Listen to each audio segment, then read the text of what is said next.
Sometimes the people we fear most are simply carrying pain we can't see.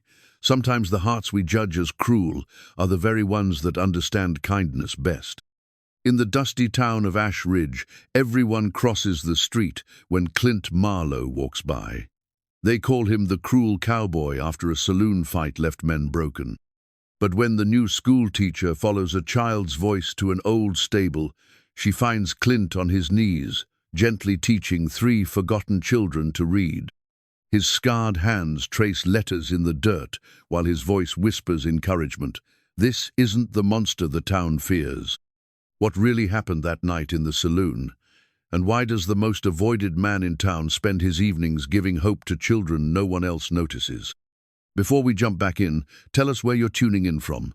And if this story touches you, make sure you're subscribed, because tomorrow I've saved something extra special for you. The morning sun painted Ash Ridge in shades of amber and dust, casting long shadows between the weathered buildings that lined Main Street. Miss Eleanor Gray stood at her boarding house window, watching the town come alive with the slow, deliberate rhythm of frontier life. 3 months had passed since she'd stepped off the westbound stage, with nothing but 2 carpetbags, a teaching certificate from Boston, and a heart full of hope that distance might heal old wounds. The certificate hung framed on her bedroom wall now, its formal script, a stark reminder of how far she'd traveled not just in miles, but in purpose. Back east, she'd been Miss Gray of the prestigious Beacon Hill Academy, where young ladies learned French and watercolors. Here in Ash Ridge, she was simply the schoolma'am, trying to coax ranch children into understanding arithmetic while their fathers counted cattle and their mothers worried about drought. Mrs. Henderson's boarding house creaked beneath her feet as she made her way downstairs for breakfast. The elderly proprietress bustled about the kitchen, her graying hair pinned severely back, her movements efficient despite her 70-odd years. "Coffee's ready, dear," Mrs. Henderson called without turning from the stove, "though I suspect you'll be needing something stronger after yesterday's council meeting." Ellie winced at the memory. The town council had made it abundantly clear that her suggestions for expanding education to include the poorer children were unwelcome. The Pemberton and Morrison children pay good money for proper instruction. Councilman Webb had declared, his jowls quivering with indignation. "We didn't hire you to waste time on riffraff." "They're children, Mrs. Henderson," Ellie murmured, accepting the steaming cup. "All children deserve to learn." The older woman's expression softened. "You've got a good heart, but this town has its ways, been set in them since before you were born." She lowered her voice conspiratorially. "Speaking of which, you'd best be careful walking about at odd hours. Folks are starting to talk about your evening constitutionals." Ellie's cheeks warmed. She'd taken to walking the outskirts of town after supper, partly for the exercise, but mostly to escape the suffocating sameness of her small room. The vast Montana sky and endless grasslands reminded her that there was still beauty in the world, even when human hearts seemed determined to close themselves off from it. "What do they say?" she asked, though part of her didn't want to know. "Oh, the usual nonsense, that a proper lady shouldn't wander about unescorted, that you're peculiar." Mrs. Henderson waved a dismissive hand. "Don't pay them any mind. Half this town wouldn't recognize propriety if it bit them on their well, never mind that." The sound of boots on the front porch interrupted their conversation. Through the lace curtains, Ellie caught sight of Sheriff Watson climbing the steps, his weathered face grim beneath his wide-brimmed hat. "Morning, ladies," he said as Mrs. Henderson opened the door. "Miss Gray, I was hoping to have a word." Sheriff Watson was a decent man, perhaps 50 years old, with silver threading through his dark beard and eyes that had seen too much of frontier justice. He'd been kind to Ellie since her arrival, ensuring she felt safe in her new home. "Of course, Sheriff. Please come in." He removed his hat, turning it nervously in his hands. "I wanted to give you a heads up about something. There's been talk, nothing serious, mind you, but talk nonetheless about you being out and about in the evenings." "I fail to see how my evening walks are anyone's concern but my own," Ellie replied, though her voice lacked the conviction she'd intended.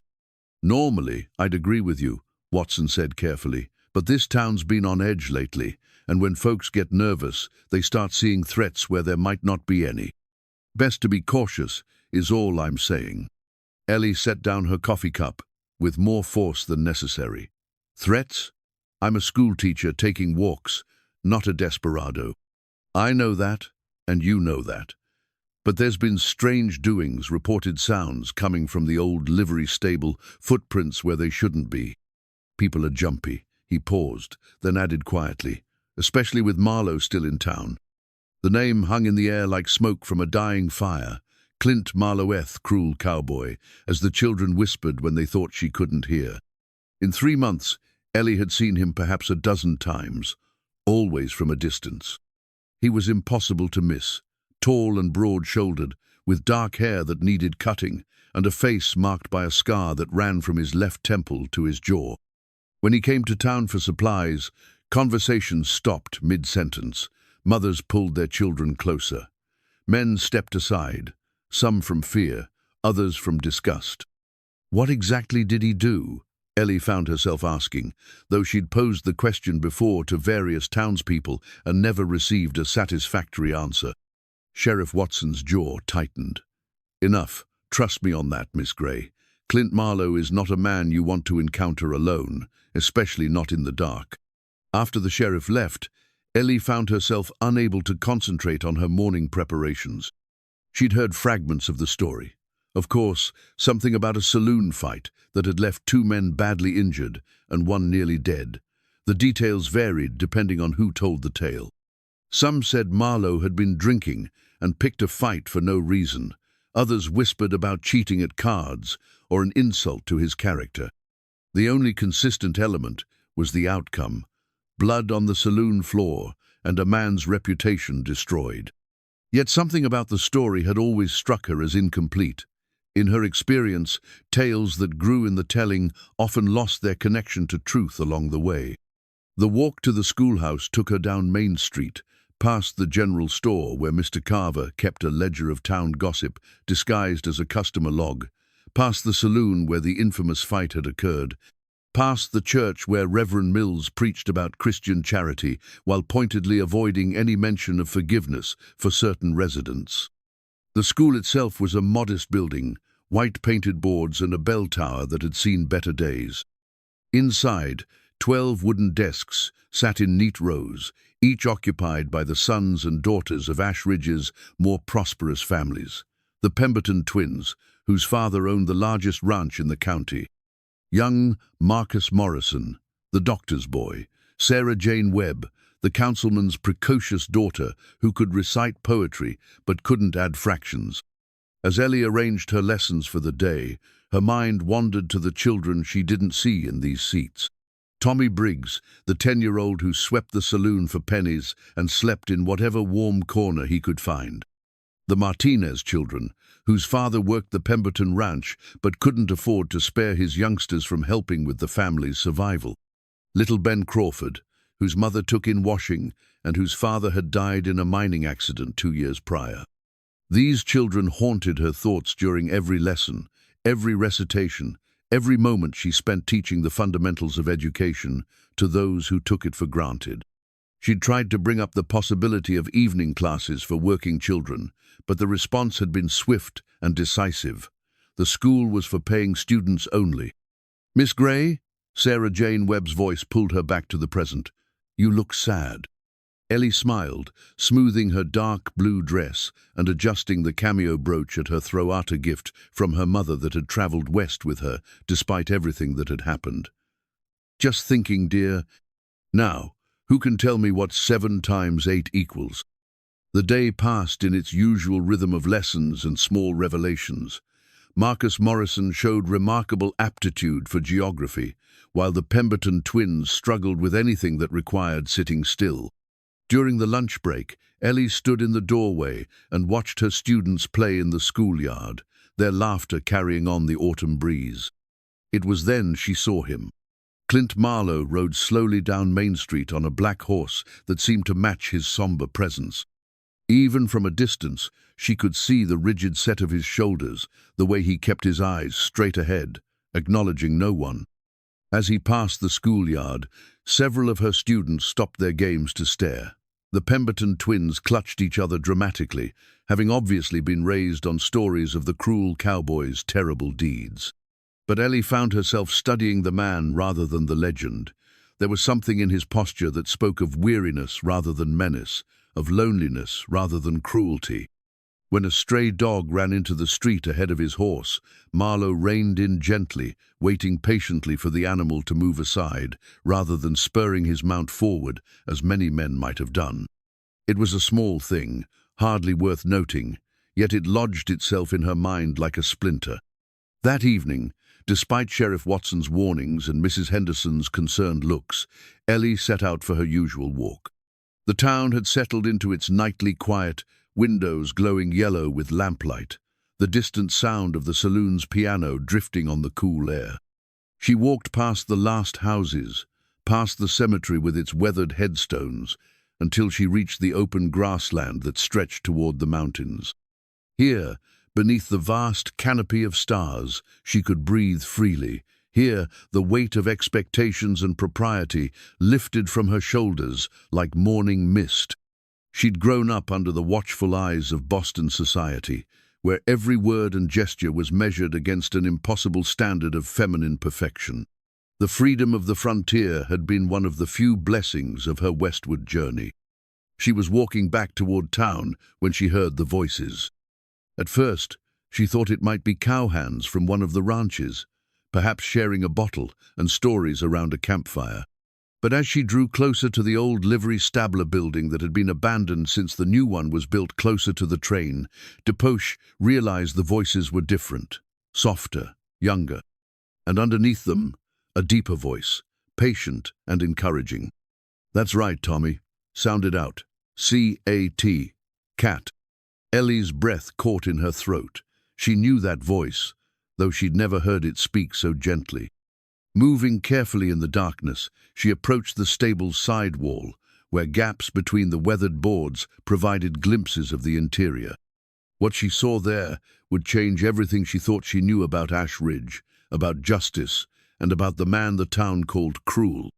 Clint Marlowe knelt in the hay-strewn floor of the stable, a battered book open in his large hands. Around him sat 3 children, Tommy Briggs, whose clothes were too small and whose eyes held too much knowledge of hardship. A girl Ellie didn't recognize, perhaps 12 years old, with tangled brown hair and a dress that had seen better seasons. And young Ben Crawford, the washing woman's son, his face bright with concentration in the lamplight. "Very good," Marlowe was saying, his voice devoid of the harsh edge she'd expected. "Now, Ben, you try the next word." The scene was so unexpected, so contrary to everything she'd been told about this man, that Ellie wondered if she might be dreaming. But the cool night air on her skin and the sound of patient instruction continued, proof that her eyes weren't deceiving her. Clint Marlowe feared, the avoided, the cruel cowboy of Ash Ridge was, teaching children to read. Ellie backed away from the stable as quietly as she'd approached, her heart pounding with the weight of discovery. She walked home in a daze. Mrs. Henderson's questions about her pale complexion answered with vague murmurs about the evening air. That night, sleep eluded her completely. She lay in her narrow bed, staring at the ceiling while questions churned in her mind like storm clouds. How long had this been going on? How had no one else discovered it? And most importantly, what kind of man risks his already damaged reputation to help forgotten children learn to read? By morning, Ellie had reached a decision that would set in motion events neither she nor Clint Marlowe could have foreseen. She would find a way to help, even if it meant challenging everything the town of Ash Ridge believed about its most feared resident. After all, she'd come west to escape her past and build something new. Perhaps this was exactly the purpose she'd been searching for. 2 days after her shocking discovery, Ellie stood before her classroom, trying to focus on the morning's arithmetic lesson, while her mind remained fixed on the image of Clint Marlowe kneeling in lamplight, patiently guiding small fingers across the pages of a worn book. The contradiction between the town's fearsome stories and what she'd witnessed gnawed at her like a persistent ache. Miss Gray? Marcus Morrison's voice cut through her distraction. You've been staring at the blackboard for quite some time. Heat rose in her cheeks as she turned to face her students, 12 pairs of eyes regarding her with varying degrees of curiosity and concern. My apologies, children. I was considering how best to explain today's lesson. The day dragged with unusual weight, each hour seeming to stretch like taffy in summer heat. During recess, she found herself watching Tommy Briggs through the window as he swept the front steps of Carver's General Store, his thin shoulders bent to the task.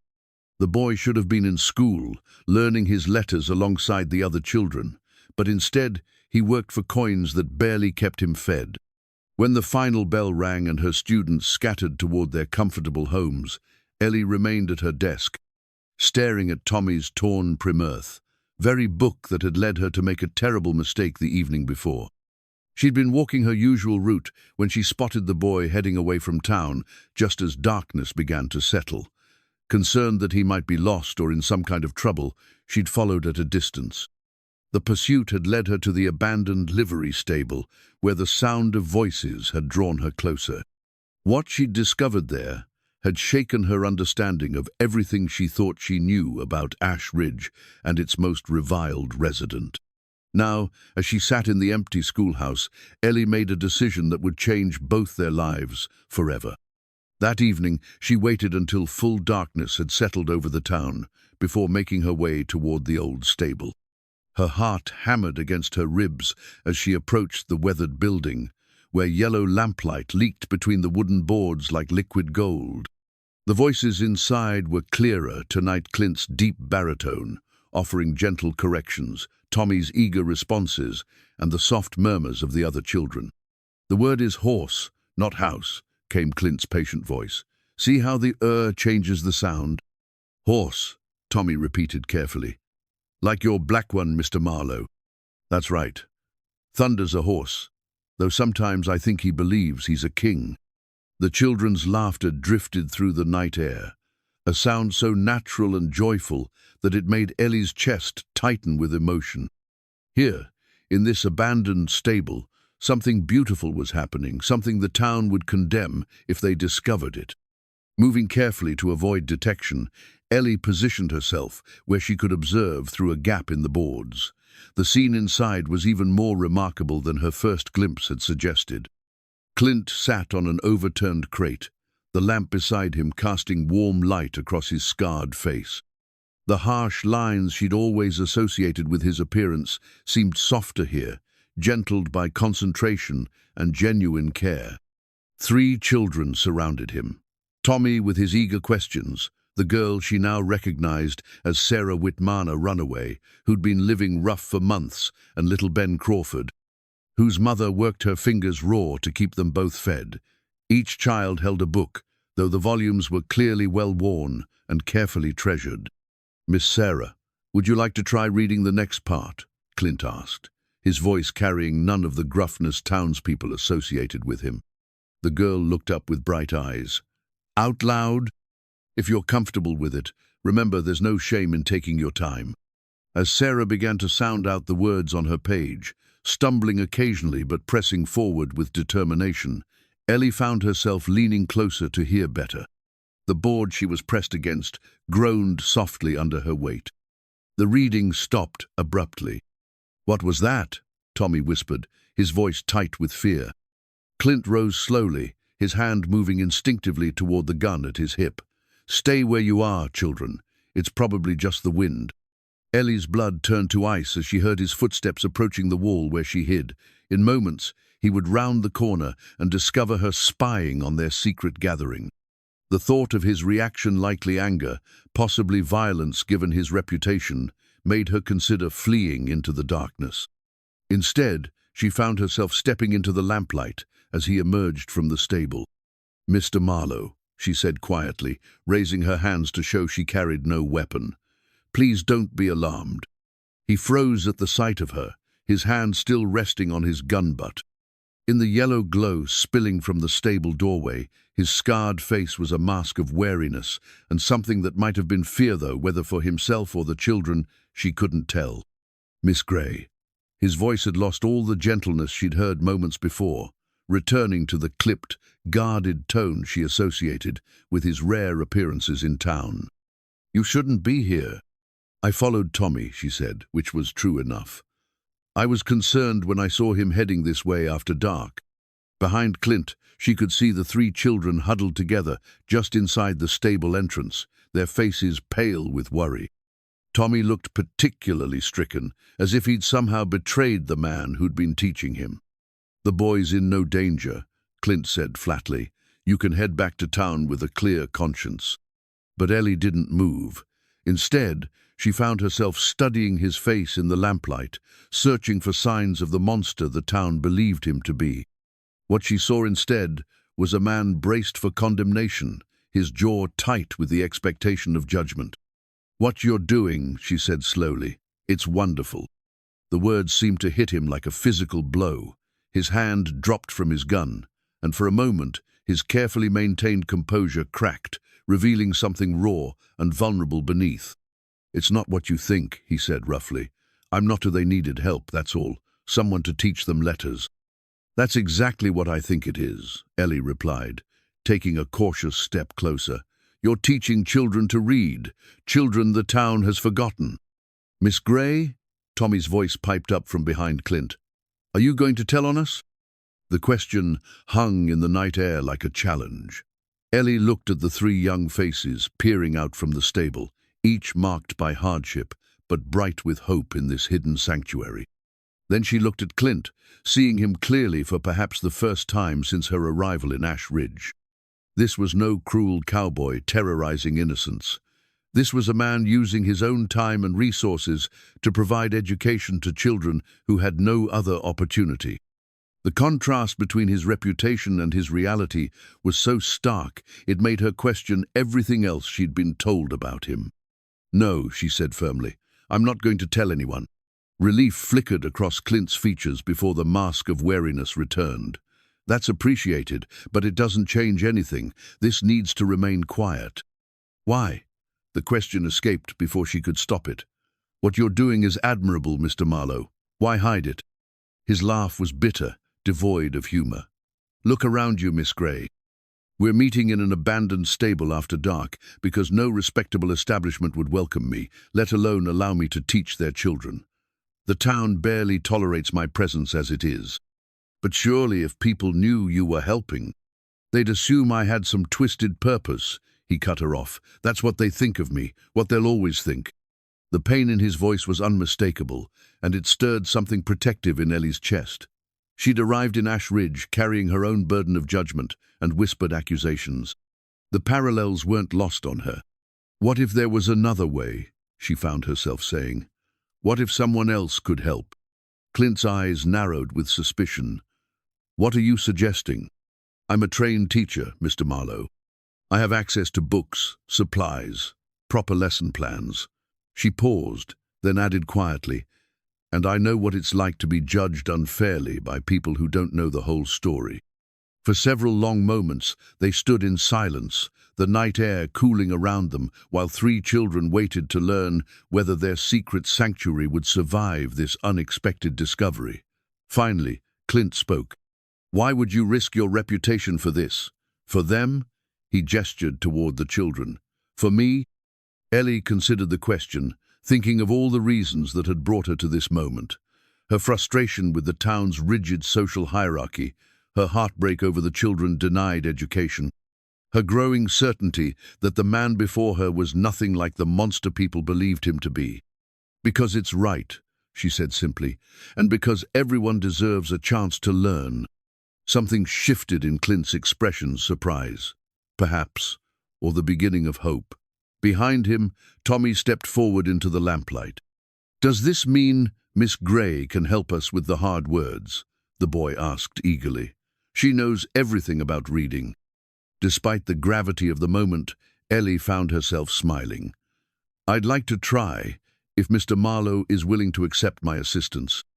Clint studied her face for a long moment, as if trying to determine whether her offer came from genuine concern or some hidden agenda. Whatever he saw there must have satisfied him, because he finally nodded. "The children come first," he said quietly. "Whatever else happens, they come first."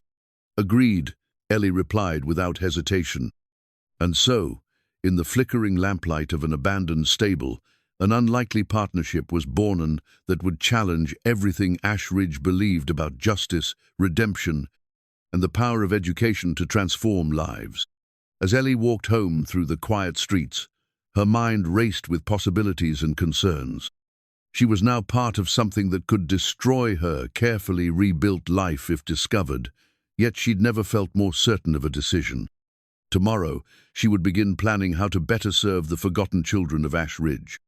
Tonight, however, she carried the image of Clint Marlowe's scarred hands gently turning pages for eager young minds, and the growing certainty that she'd finally found the purpose that had eluded her since leaving Boston. The cruel cowboy, it seemed, was the kindest man in town. For 3 days following her discovery at the stable, Ellie moved through her daily routine with the careful deliberation of someone harboring a precious secret. She taught her regular students with renewed purpose, knowing that when evening came, she would have the opportunity to extend that same gift to children who desperately needed it. The challenge lay in how to proceed without drawing unwanted attention. During her lunch break on the 3rd day, she made her way to Carver's general store under the pretense of purchasing supplies for her classroom. The store was a maze of shelves, packed with everything from farming tools to bolt fabric, and somewhere among the merchandise, she hoped to find what she needed. Mr. Carver, a thin man with wire-rimmed spectacles and an unfortunate tendency toward gossip, looked up from his account ledger as she entered. "Afternoon, Miss Gray. What brings you by today?" "I'm looking for books," she said, keeping her voice casual. "Primers, specifically. Something suitable for beginning readers." His eyebrows rose with interest. "Planning to expand your curriculum? The council's finally coming around to your ideas about additional students?" "Something like that," Ellie replied, which wasn't entirely a lie. She was hoping to expand education, just not in the way he imagined. Carver led her to a dusty corner where a small selection of books shared space with bolts of calico and packets of seeds. The pickings were slim, a few outdated textbooks, several volumes of sermons, and her heart-leaping pristine copy of McGuffey's First Eclectic Reader. "This one," she said, running her fingers over the familiar cover. It was the same primer she'd learned from as a child, filled with simple stories and moral lessons designed to teach both reading and character. "Excellent choice. That'll be $2. It was more than she could comfortably afford on her teacher's salary, but Ellie handed over the money without hesitation. As Carver wrapped the book in brown paper, she forced herself to make casual conversation about the weather and the upcoming harvest, all while her mind raced with plans. That evening, she waited until well after dark before slipping out of Mrs. Henderson's boarding house. The streets of Ash Ridge were quiet, most residents settled in for the night, which made her journey to the outskirts of town feel both secretive and somehow sacred. Clint Marlowe's homestead sat on a small piece of land, about a mile from the town proper. Ellie had never seen it up close, but she'd heard it described as modesta cabin, a barn, and a few outbuildings surrounded by grassland where he kept his horses. As she approached in the darkness, she could see lamplight glowing in the cabin's single window.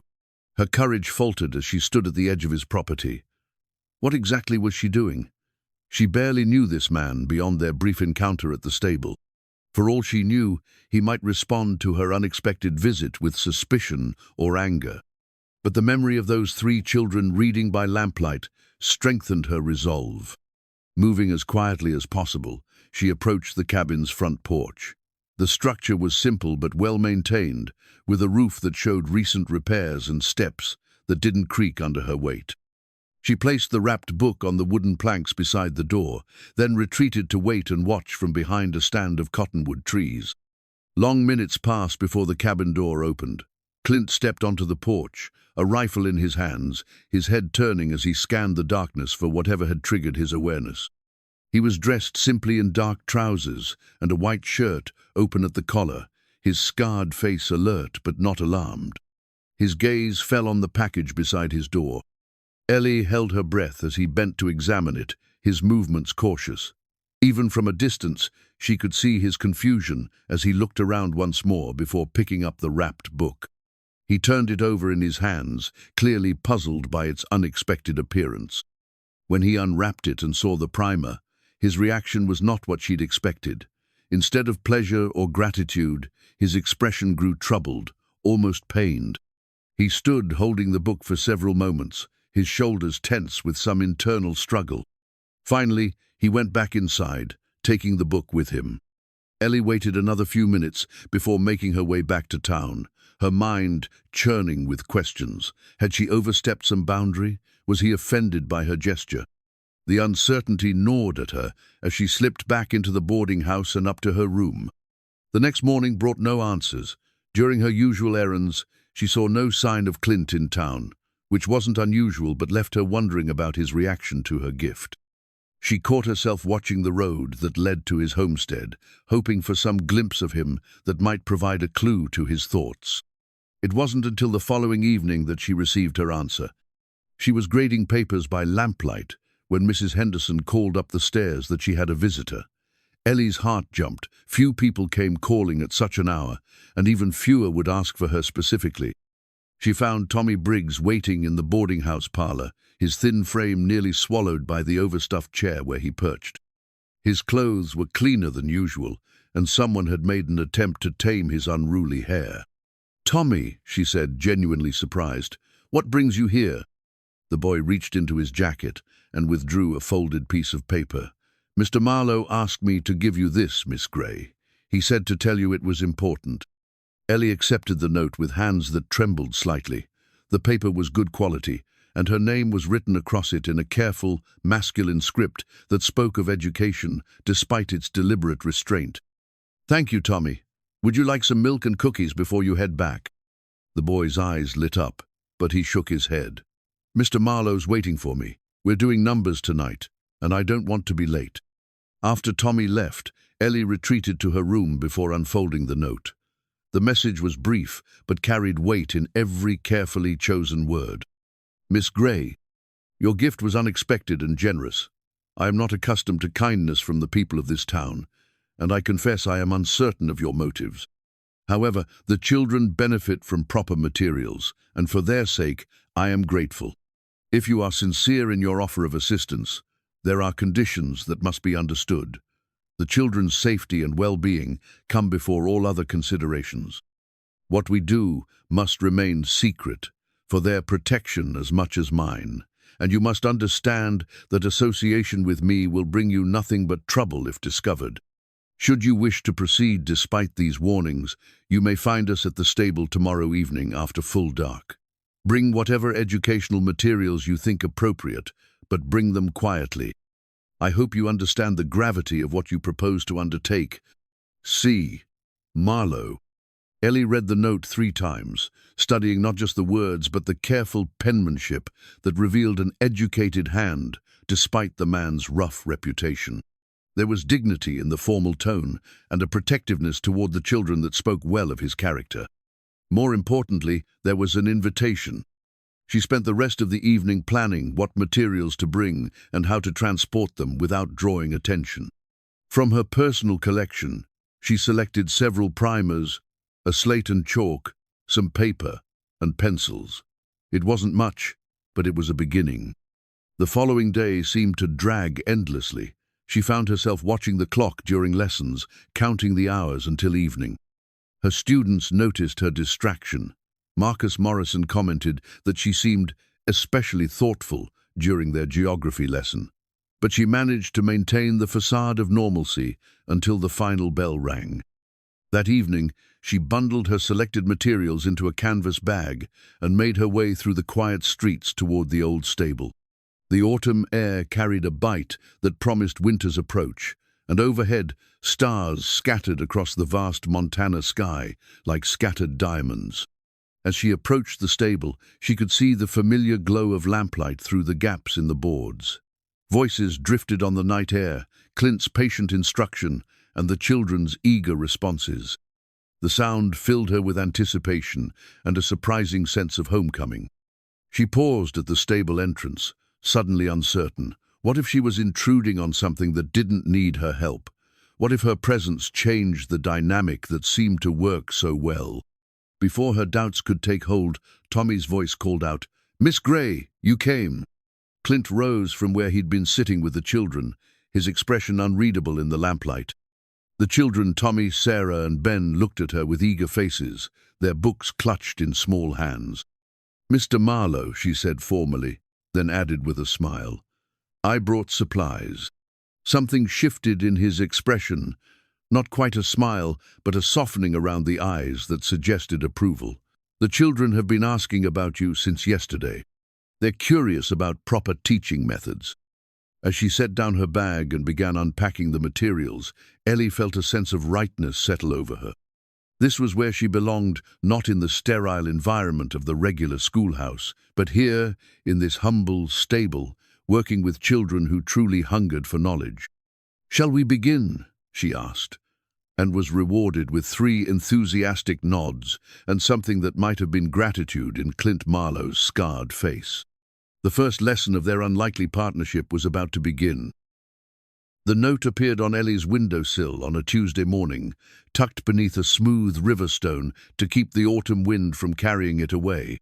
She discovered it while preparing for the day's lessons, her heart skipping as she recognized the careful handwriting that had become familiar over the past week. "Would you like more books?" 4 simple words, but they represented something precious, the first direct communication from Clint since their partnership had begun. During their evening sessions at the stable, he remained polite but distant, focusing entirely on the children's education while maintaining an invisible barrier between himself and Ellie. She understood his caution. The man had been living with the town's condemnation for so long that trust didn't come easily.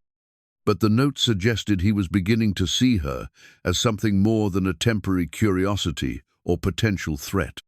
Ellie retrieved her pen and wrote her response on the back of his paper. Yes. What subjects would be most helpful? That evening, she left her reply tucked under the same stone where his note had been. By morning, it was gone, replaced by a longer message that revealed more than perhaps he'd intended. The children struggle most with arithmetic and geography. Tommy asks questions about places beyond Ashridgehay, dreams of traveling to see the ocean. Sarah wants to understand how money works, probably because she's never had enough of it. Ben is fascinated by animals and asks about creatures he's never seen. I do what I can, but my own education has gaps. A proper teacher's guidance would benefit them greatly. There is a hollow oak about 50 yards behind the stable. If you prefer to leave materials there rather than risk being seen at my homestead, I will understand.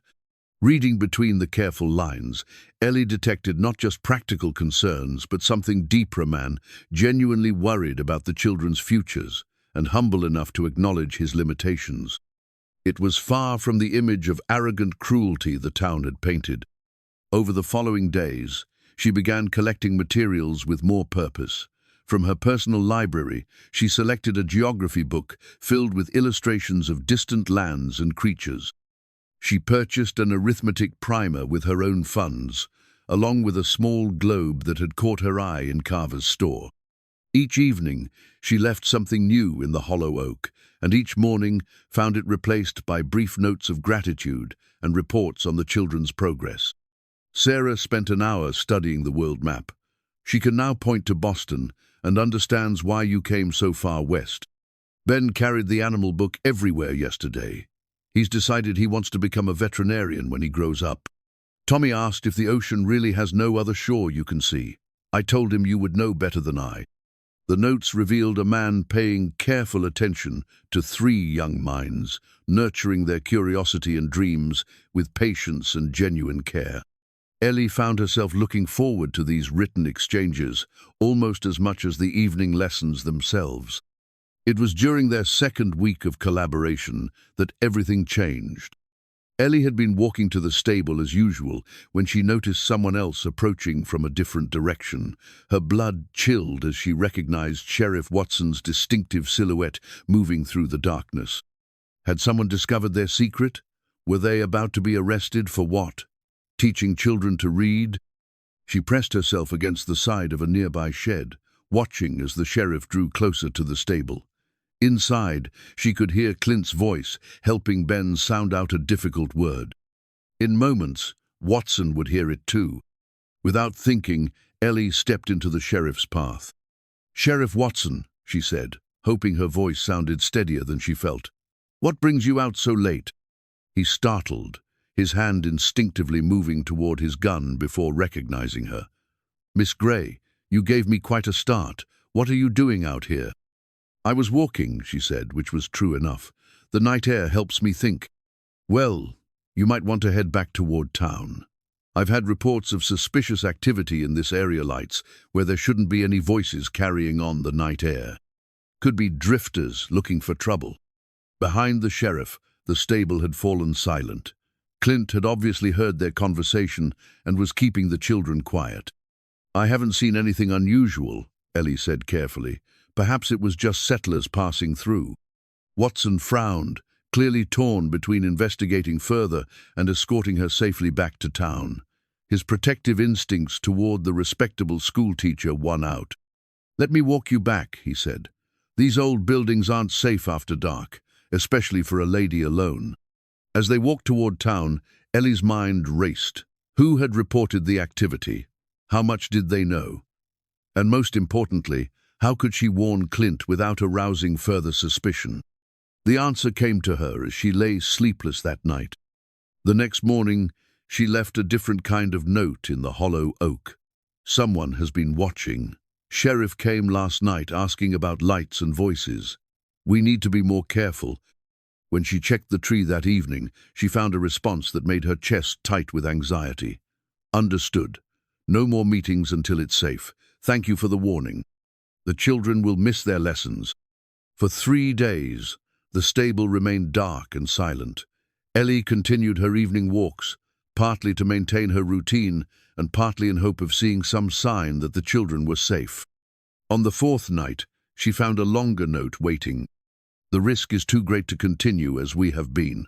I've thought of little else for days, but the children need what we can give them. If you're willing to take a greater chance, there may be another way. I could bring materials to them, individually visit their homes, or find other meeting places. It would be less efficient, but safer. However, this would require your continued help with supplies, and perhaps your direct involvement in teaching.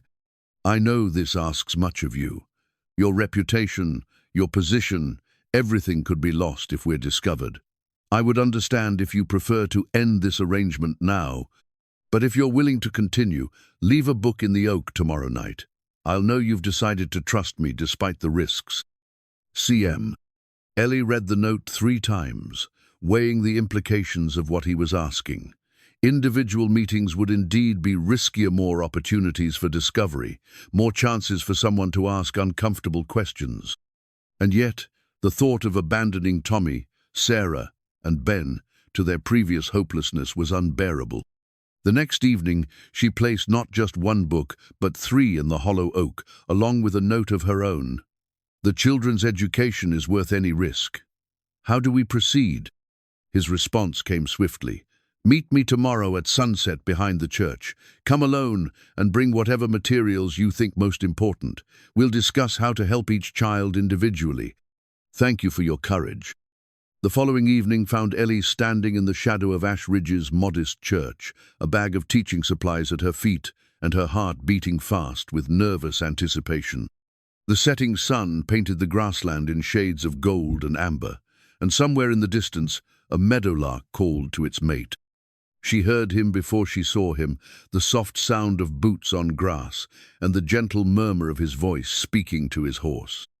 When Clint emerged from behind the church's rear corner, leading Thunder by the reins, she was struck again by the contrast between his fearsome reputation and his careful, almost gentle demeanor.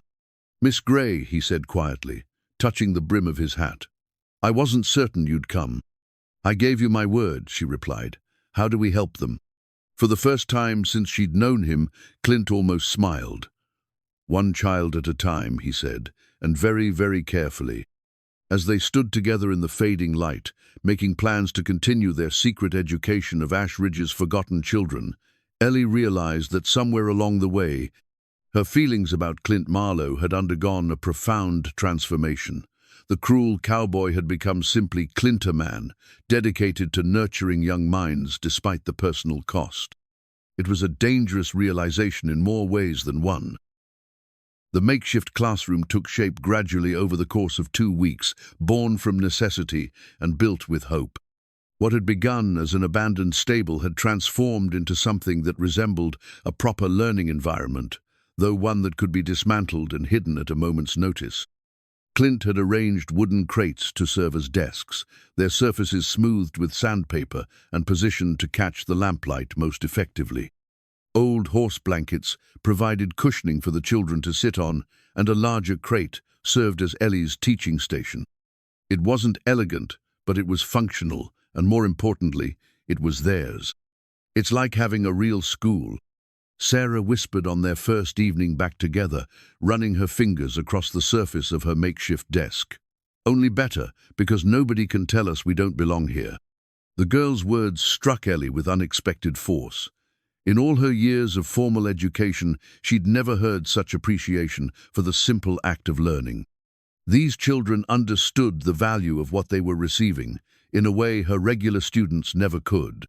"Before we begin tonight's lesson," Ellie said, settling onto her own crate, "I'd like to establish some rules for our classroom." Tommy raised his hand with the seriousness of a seasoned scholar. "Yes, Miss Gray?" "First, this is a place where everyone's questions are welcome. There's no such thing as a foolish question when you're trying to learn." Ben's face lit up. "Even about animals?" "Especially about animals," Ellie confirmed, earning a grin from the boy. "Second, we help each other. If someone is struggling with a word or concept, we work together to understand it." "Like a real family," Sarah said quietly. "Exactly like a family," Ellie agreed. "And third," she glanced at Clint, who had been listening from his position near the stable entrance, ever watchful for signs of trouble, "we respect each other and our teachers." It was a small thing, referring to Clint as one of their teachers, but she saw how it affected him. His shoulders straightened slightly, and something that might have been pride flickered across his scarred features. "Mr. Marlowe has been teaching you far longer than I have," Ellie continued.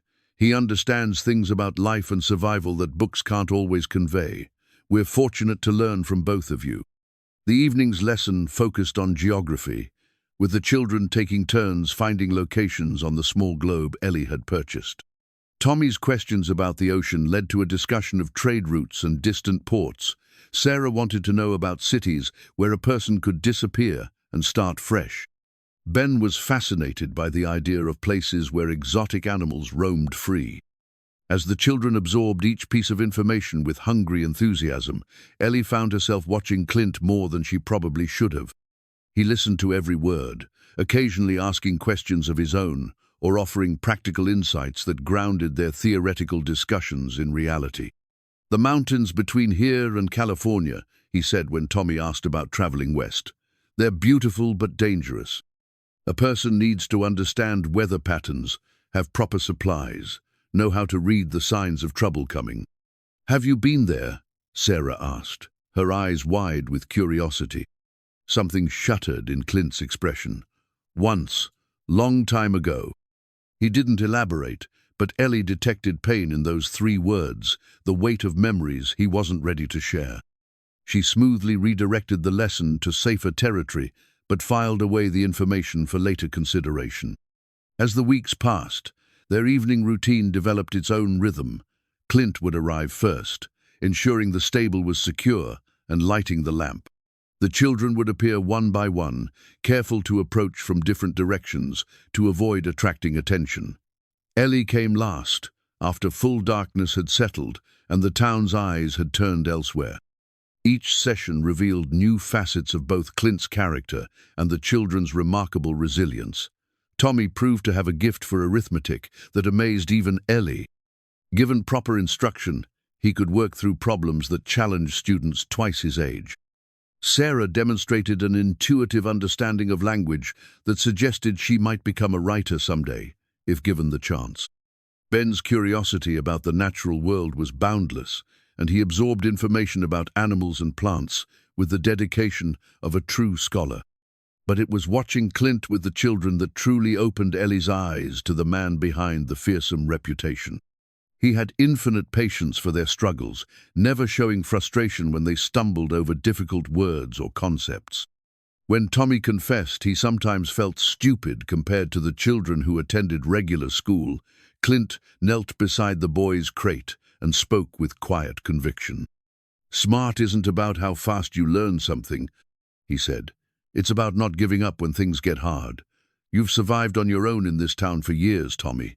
That takes more intelligence than most people ever develop." When Sarah had nightmares about her past, she'd been running from something or someone back east. Though she'd never shared the details, Clint would sit with her until the fear passed, his presence a steady anchor in her storm of memories. And when Ben worried that his dreams of becoming a veterinarian were foolish for a boy from his circumstances, Clint shared stories of men he'd known who'd risen from nothing to achieve remarkable things. "Dreams aren't foolish, Ben," he said one evening as they practiced writing animal names. "What's foolish is letting other people convince you to give up on them." It was during one of these quiet moments that Ellie began to see past the walls Clint had built around himself. The gentleness he showed the children wasn't an act or a temporary facade. It was fundamental to who he was, beneath the scars and the reputation. The town had judged him based on a single violent incident, never bothering to look deeper or ask harder questions about what had really happened that night. Their shared lesson plan, written in both their handwritings, hung on a nail driven into one of the stable's support posts.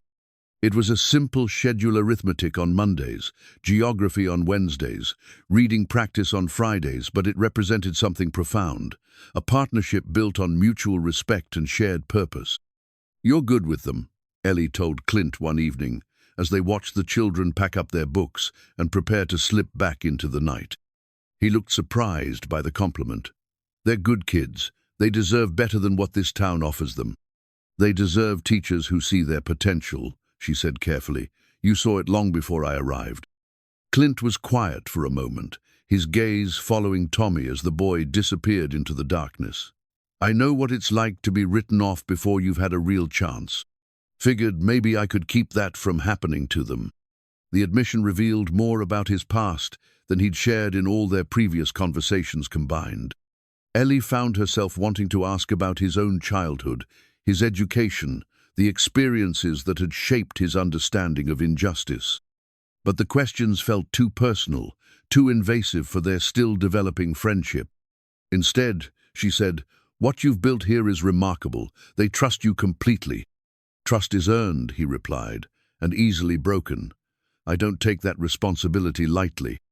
As autumn deepened toward winter, their secret school faced new challenges. The evenings grew colder, requiring additional blankets and a small brazier for warmth. The shortened days meant less cover of darkness for their movements. Most concerning of all, the children's improved literacy was beginning to show in their daily lives.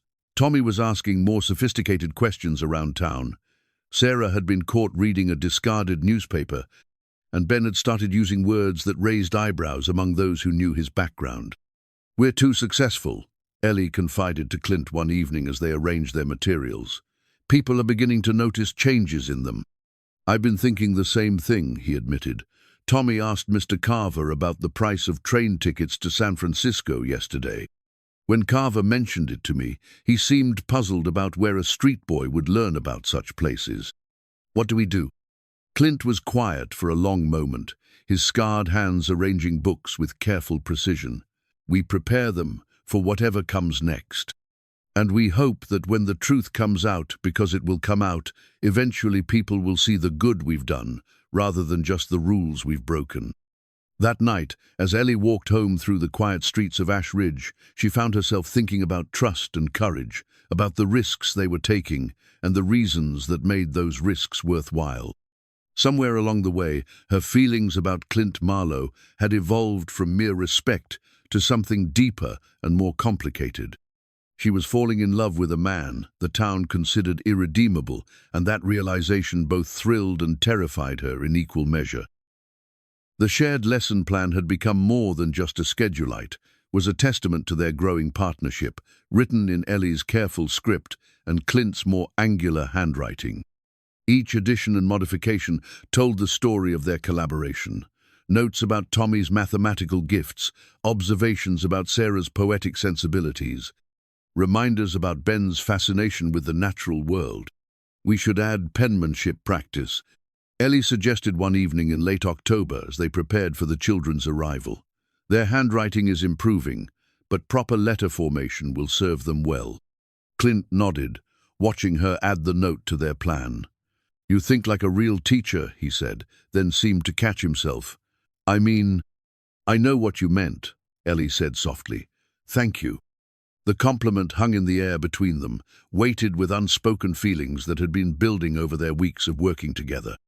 Ellie had tried to ignore the way her heart quickened when Clint arrived each evening, the way she found herself watching the gentle way he handled the children's books, the quiet pride in his voice when one of them mastered a difficult concept.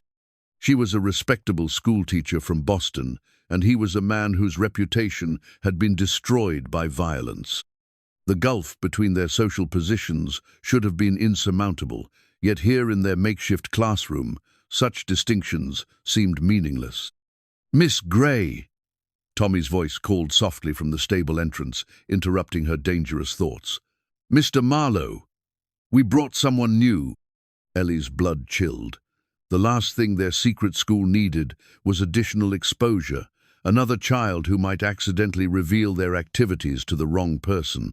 But when Tommy stepped into the lamplight, he was followed by a girl Ellie had never seen before, perhaps 8 years old, with dark hair and clothes that had seen better seasons.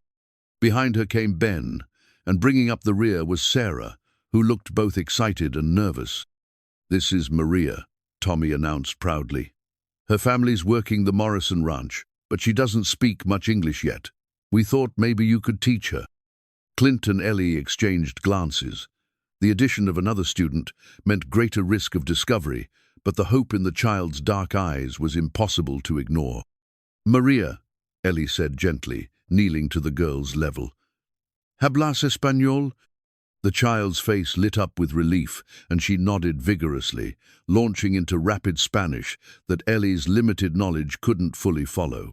But she caught enough to understand that Maria desperately wanted to learn English, to attend school like the other children, to have the opportunities that seemed so far out of reach. "We can try," Ellie said finally, looking to Clint for confirmation. "But we'll need different materials, different approaches." "I have some Spanish," Clint said quietly.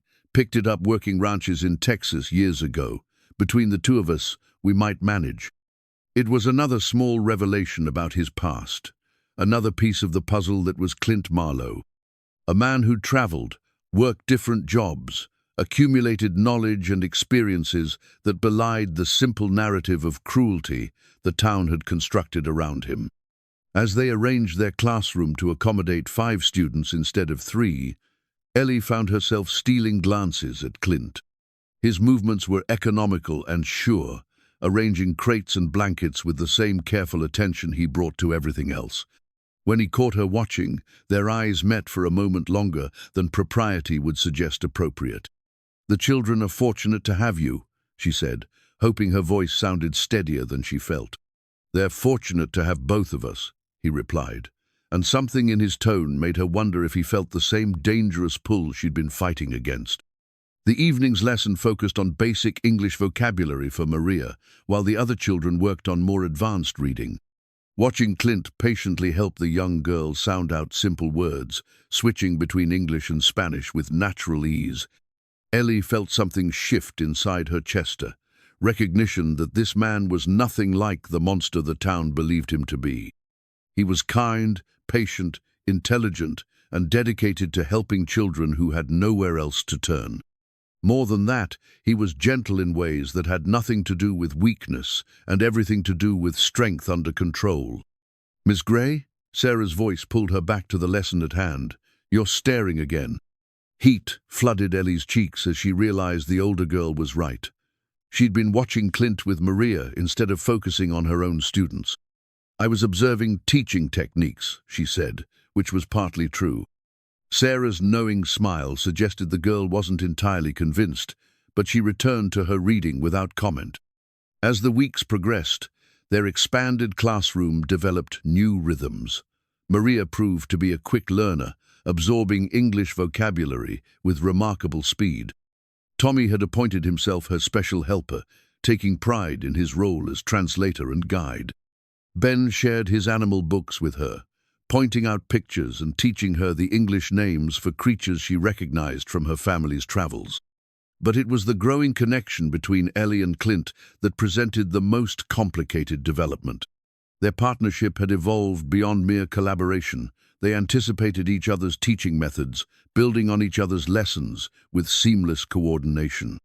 When Clint struggled to explain a mathematical concept, Ellie would step in with a different approach.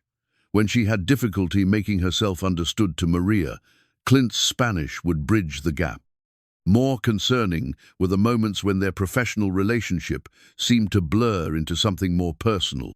The evening when Clint had caught her hand to steady her as she climbed onto a crate, his touch lingering longer than necessary. The night when she'd found him reading her notes about the children's progress with an expression of something that looked like admiration. The way he'd begun saying her nominate, Miss Gray, with formal distance, but Ellie with warmth that made her heart skip. "You're taking quite a risk," Mrs. Henderson commented one morning, as Ellie prepared for the day's regular classes. "These evening walks of yours have people talking." "People in this town talk about everything," Ellie replied, hoping her voice carried more confidence than she felt. "True enough, but they're talking about you spending time with certain unsavory elements." Ellie's hands stilled on her teaching materials. "What do you mean?" "Don't play innocent with me, dear. Half the town's seen you walking toward Marlowe's property after dark. The other half thinks you're meeting someone else entirely, which might actually be worse for your reputation." The casual revelation that their secret wasn't as secret as they'd believed hit Ellie like a physical blow. If Mrs. Henderson knew, how many others had noticed? How long before someone decided to investigate more thoroughly?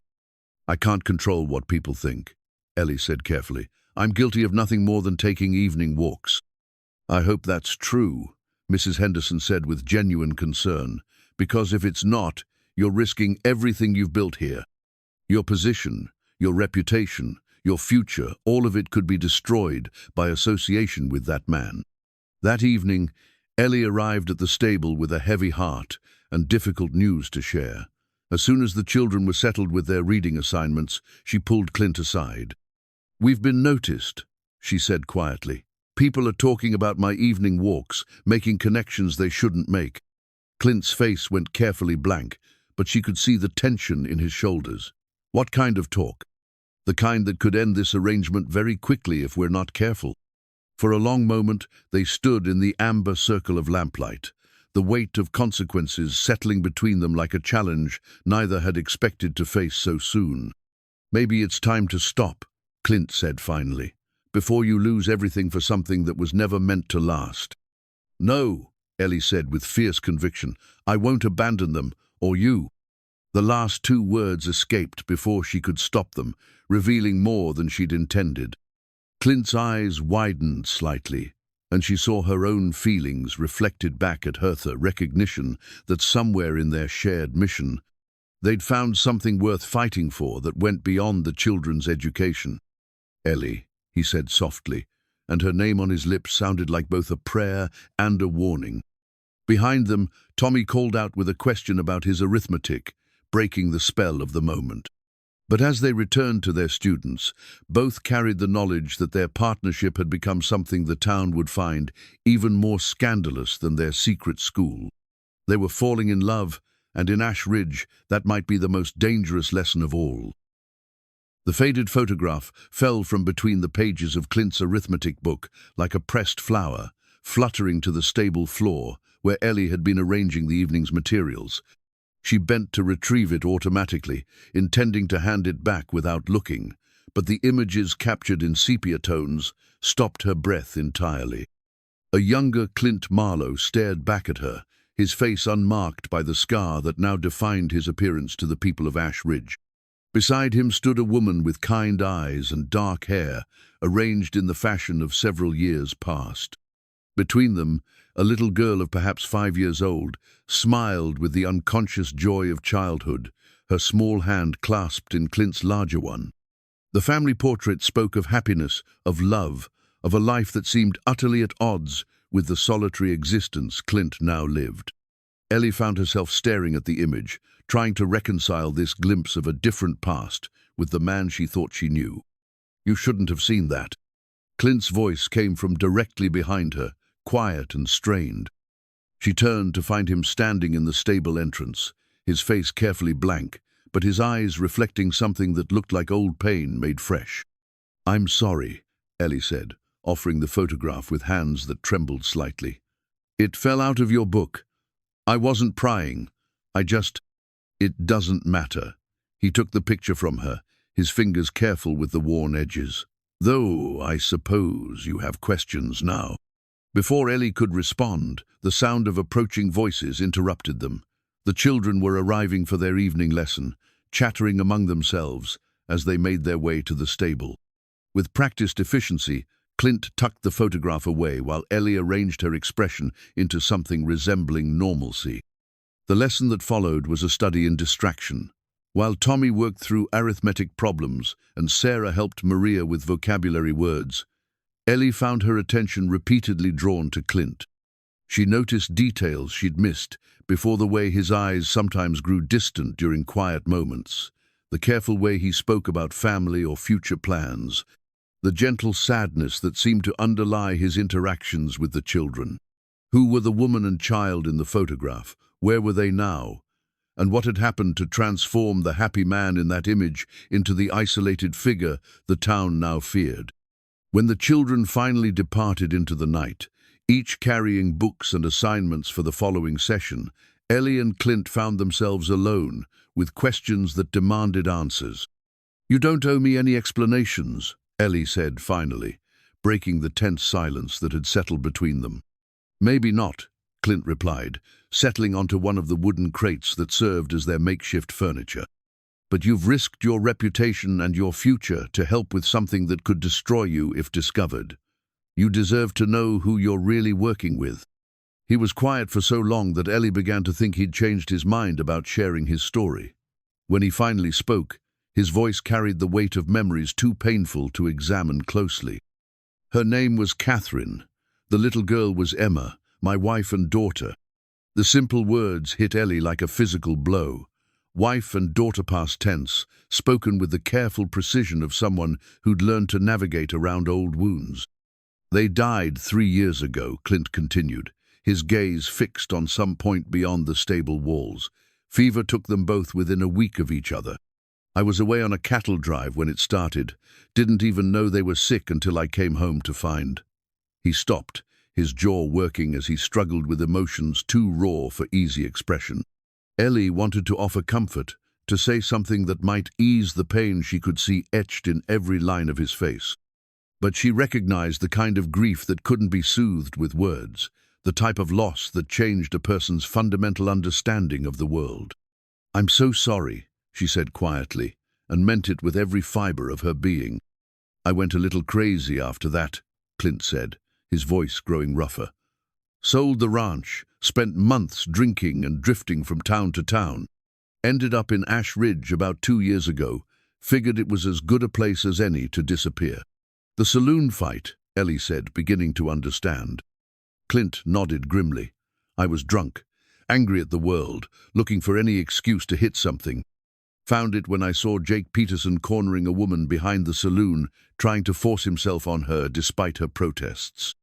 The pieces of the story began falling into place with horrifying clarity. The woman in question had been a visitor to town, someone passing through who wouldn't stay to contradict whatever version of events emerged. The men Clint had fought were local residents, whose word carried weight against that of a grieving stranger. Peterson and his friends told everyone I'd started the fight for no reason. Clint continued. Said I was drunk and violent, dangerous to decent folk. By the time I sobered up enough to tell my side of the story, their version was already accepted truth. But surely someone saw what really happened, Ellie protested. Witnesses who could corroborate your account. A few people saw, Clint admitted. But Peterson's family has money and influence in this town. Nobody wanted to cross them by supporting a drifter's claims. Easier to let me be the villain and move on with their lives. The injustice of it made Ellie's chest tight with anger. A man, grieving the loss of his family, had tried to protect another woman from assault, only to find himself branded as the aggressor by people who preferred convenient lies to complicated truths. Why didn't you leave, she asked. Find somewhere else to start over? Clint was quiet for a moment, his scarred hands turning his hat over and over in his lap. At first, I was too broken to care where I was or what people thought of me. By the time I started healing enough to think clearly, I'd found the children. Tommy and the others. Tommy first, sleeping in doorways and scraping by on odd jobs nobody else wanted. Then Sarah, running from something back east that still gives her nightmares. Ben, whose mother works herself to exhaustion just to keep them both fed. His voice grew softer, filled with the paternal affection Ellie had witnessed during their teaching sessions. They needed someone to see their potential, to believe they could become more than what this town expected from kids like them. So, you stayed. I stayed, started teaching them what I could, using books I'd kept from better days. Figured if I couldn't save my own daughter, maybe I could help save someone else's children. The photograph suddenly made perfect sense, just as a memento of happiness lost, but as a reminder of why the work they were doing mattered so deeply to him. Every evening spent teaching, reading, and arithmetic was both an act of love and a form of redemption, a way to honor the memory of a little girl who would never grow up to need such lessons herself. The woman you helped that night, Ellie said carefully. Do you know what happened to her? She left town the next morning on the first stage out, Clint replied. Smart choice considering. Never saw her again. They sat in silence for several minutes, the weight of his revelations settling between them like stones in still water. Everything Ellie thought she knew about Ash Ridge's cruel cowboy had been turned upside down, replaced by the truth of a grieving father who'd tried to do the right thing and been punished for it. Thank you for telling me, she said finally. It explains so much about who you really are. Does it change anything? Clint asked, and she heard vulnerability beneath the casual tone. Knowing that I'm not just the town outcast, but a widower who couldn't even protect his own family. The question revealed fears that went deeper than public reputation, doubts about his worth as a man, as a protector, as someone deserving of affection or respect. Ellie's heart ached for the pain he'd carried alone for so long. It changes everything, she said softly, but not in the way you think. She moved closer, close enough to see the surprise in his eyes as she reached out to touch his scarred cheek, the mark left by Peterson's ring during that long-ago fight. It makes me understand that you're not the cruel cowboy at all, she continued. You're a good man who's been grieving and blamed for things beyond his control. And what you've built with these children, it's beautiful, Clint. Catherine and Emma would be proud of who you've become. For a moment, she thought he might pull away from her touch, retreat behind the walls he'd built to protect himself from further pain. Instead, he leaned into her palm, his eyes closing, as if her words had been both blessing and absolution. I never thought I'd care about anyone again, he admitted quietly. Never thought I deserved to. You deserve every happiness, Ellie said with fierce conviction, and these children are lucky to have you in their lives. So am I. When he opened his eyes and looked at her, she saw not the feared outcast of Ash Ridge, but a man capable of great love who'd been convinced he was unworthy of receiving it in return. The truth of his story had indeed changed. Everything it had revealed that her growing feelings for him were not misplaced affection for a dangerous man, but recognition of a kindred spirit who understood both loss and the power of hope. In the lamplight of their makeshift classroom, surrounded by the tools of education and the echoes of children's laughter, They found themselves balanced on the edge of something that could either save them both or destroy whatever peace they'd managed to build in the shadows of a judgmental town. The anonymous letter arrived at Sheriff Watson's office on a cold November morning, delivered by someone who'd slipped it under his door during the night. The handwriting was deliberately disguised, the words chosen with malicious precision. Sheriff Watson, it is my Christian duty to inform you of immoral activities taking place under cover of darkness at the old livery stable. The disgraced Clint Marlowe has been meeting with our schoolteacher, Miss Gray, for purposes that no decent person would approve. Children are being corrupted by their association. This ungodly behavior must be stopped before it spreads further poison through our community. A concerned citizen. Watson read the letter 3 times, his weathered face growing more troubled with each reading. The accusations were vague enough to avoid specifics, while inflammatory enough to demand investigation. Whoever had written it understood exactly how to manipulate the fears and prejudices of a frontier town. By mid-morning, word of the letter had somehow spread through Ash Ridge like wildfire through dry grass. Mrs. Henderson mentioned it over breakfast, her voice heavy with concern for Ellie's reputation. Mr. Carver discussed it with customers at the general store, each retelling, adding new embellishments to the basic accusations. Even Reverend Mills found occasion to reference it during his Thursday morning Bible study, though he couched his comments in terms of prayer for those who might have lost their way. Ellie first learned of the letter when Marcus Morrison approached her desk after the day's lessons had ended. "Miss Gray?" The boy's voice carried the careful tone children use when discussing adult troubles they don't fully understand. "My father wanted me to ask if you're feeling well. He says people are worried about you." The innocent question sent ice through Ellie's veins. "I'm fine, Marcus. Why would people be worried?" "I don't know exactly. Something about you spending time with bad men." Marcus shrugged with the casual indifference of youth. "Father says maybe you need protecting from yourself." After Marcus left, Ellie sat alone in her empty classroom, staring at the slate board where she'd written the day's arithmetic problems. The carefully ordered world she'd built in Ash Ridge was crumbling around her, and she hadn't even seen the attack coming. That evening, she made her way to the stable with growing dread, half expecting to find it empty or surrounded by townspeople demanding explanations. Instead, she found Clint waiting alone in the lamplight, his face grim with knowledge of their changed circumstances. "The children won't be coming tonight," he said without preamble. "I sent word for them to stay away until this settles. You heard about the letter. Hard not to hear about it. Half the town's discussing whether to form a committee to investigate your moral character." His voice carried bitter resignation. "I told you this would happen eventually." Ellie set down her bag of teaching materials with hands that shook slightly. "What exactly are people saying?" "The worst possible interpretation of everything we've been doing. Secret meetings between the fallen woman and the dangerous outcast. Children being exposed to corrupting influences." Clint's jaw tightened with suppressed anger. "They're turning something beautiful into something ugly because it's easier than admitting they might have been wrong about either of us. What do? We end this before it destroys you completely."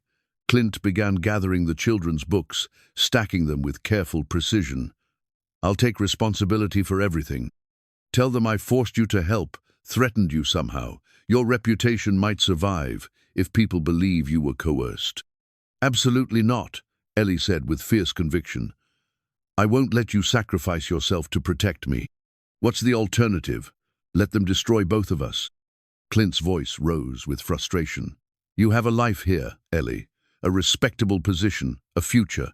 I'm already ruined. There's nothing left for them to take from me."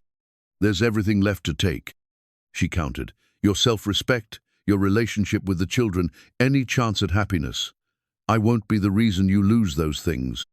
They stared at each other across the makeshift classroom. Two people who'd found love in the most unlikely circumstances now facing its potential destruction.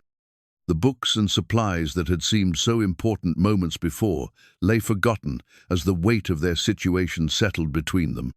"There might be another way," Ellie said slowly, an idea forming as she spoke. What if we tell the truth? All of it. Clint shook his head immediately. They won't believe the truth. They've already decided what kind of people we are.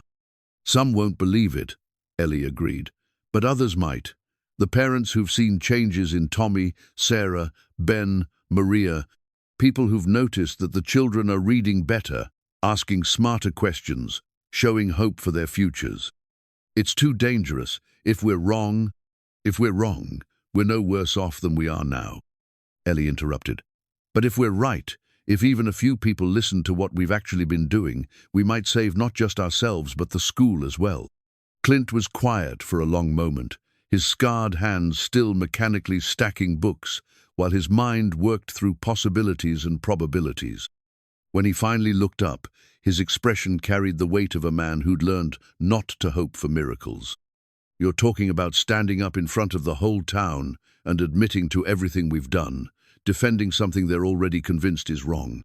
I'm talking about telling them about Tommy's mathematical gifts, Sarah's poetry, Ben's scientific curiosity, Maria's determination to learn English.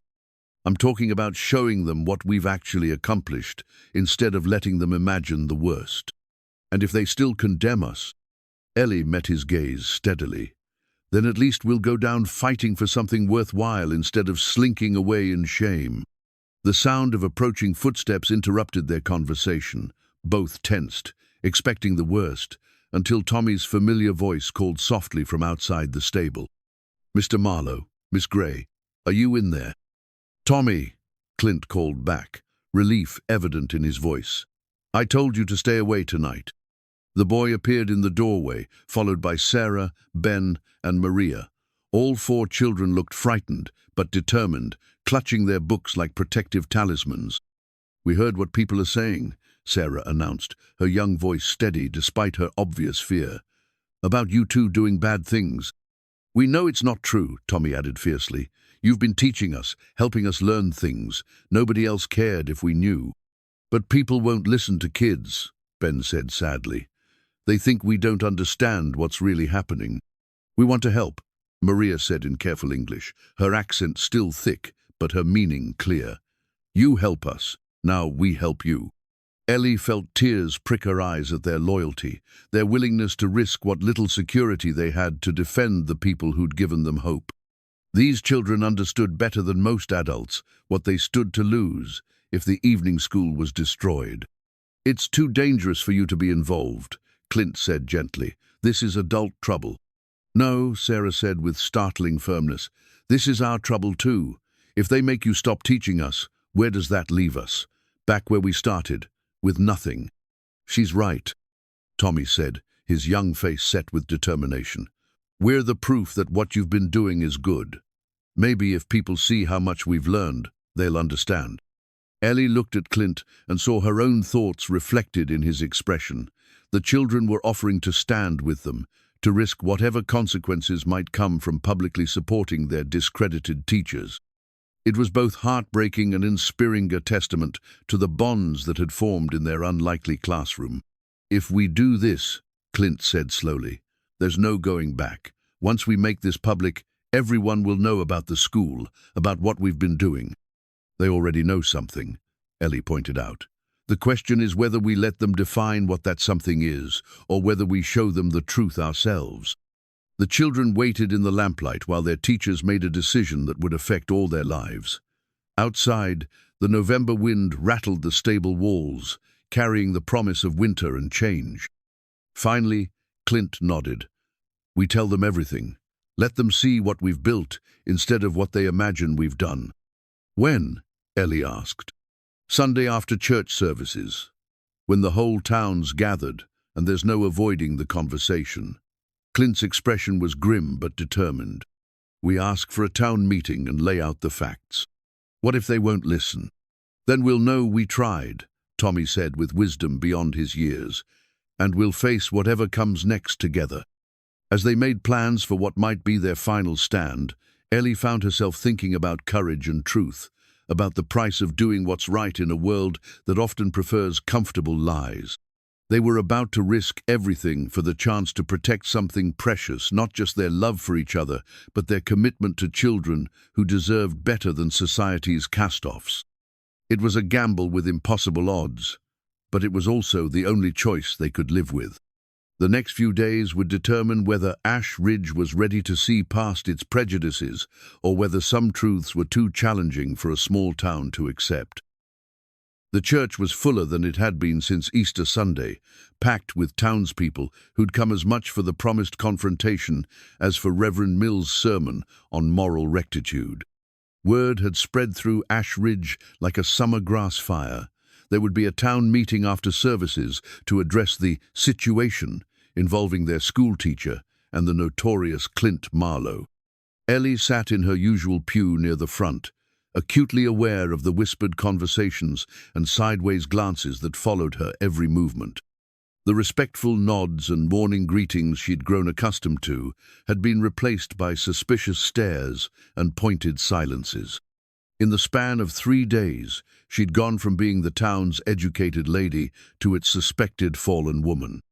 Behind her, she could hear fragments of hushed conversations, meeting with him after dark, those poor children being exposed to. Always knew there was something strange about her.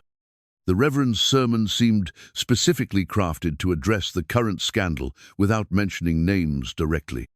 He spoke at length about the dangers of moral corruption, the importance of protecting innocent minds from contaminating influences, and the duty of righteous citizens to stand against behavior that threatened community values. "We must be ever vigilant," Mills intoned from his pulpit, his voice carrying clearly through the packed church, "against those who would use positions of trust to spread corruption among the most vulnerable members of our flock." When the service finally ended, nobody moved to leave. Instead, the congregation rearranged itself for the town meeting, with chairs scraping against wooden floors and voices rising in anticipation.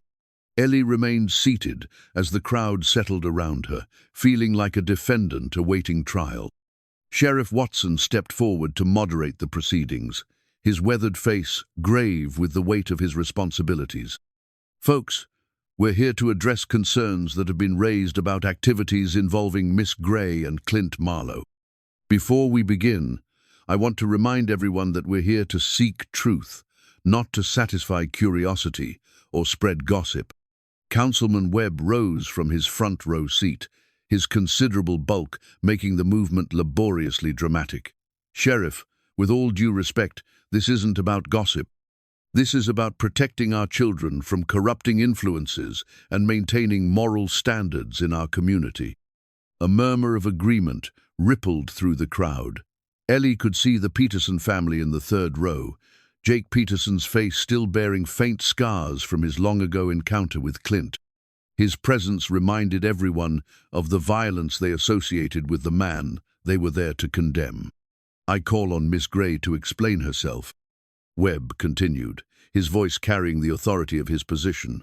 "What exactly has she been doing with that man, and why has she been meeting him in secret?" All eyes turned to Ellie as she rose slowly from her pew. Her hands trembled slightly, but her voice was steady when she spoke.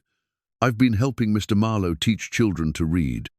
The simple statement hit the crowd like a stone thrown into still water, sending ripples of confusion and disbelief through the assembled townspeople. "Teach children?" Mrs. Henderson's voice carried clear surprise. "What children?" "Children who have no other opportunity for education," Ellie replied, turning to address the crowd directly. "Tommy Briggs, who's been living on the streets since his parents died. Sarah Whitman, who's been surviving on her own after running from troubles back east. Ben Crawford, whose mother works too hard to afford proper schooling. Maria Santos, whose family speaks Spanish and needed help learning English." "That's preposterous," Councilman Webb sputtered. "Marlowe teaching children? The man's a violent drunk with no business around decent folk, let alone impressionable young minds. Have you ever spoken to Mr. Marlowe about his intentions with these children?" Ellie asked, her teacher's instincts taking over. "Have you asked what they've been learning, or seen evidence of the progress they've made?" "I don't need to speak to him," Webb replied hotly, His reputation speaks for itself. Does it?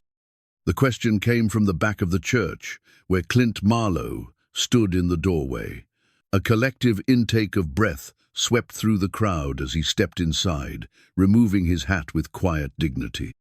He wore his best clothes, a clean white shirt, dark trousers, and a vest that spoke of better days, but it was his demeanor that surprised most of the assembled townspeople. There was no swagger, no threat, no sign of the dangerous character they'd constructed in their imaginations. "I asked Miss Gray to let me speak for myself," Clint said, his voice carrying clearly through the church, "since it's my actions that brought this trouble to her door." Sheriff Watson gestured for him to approach the front. "The floor is yours, Marlowe." As Clint walked down the center aisle, Ellie could see the crowd's reaction. Some faces showed fear, others curiosity, but most displayed the kind of wary attention people give to something that doesn't match their expectations.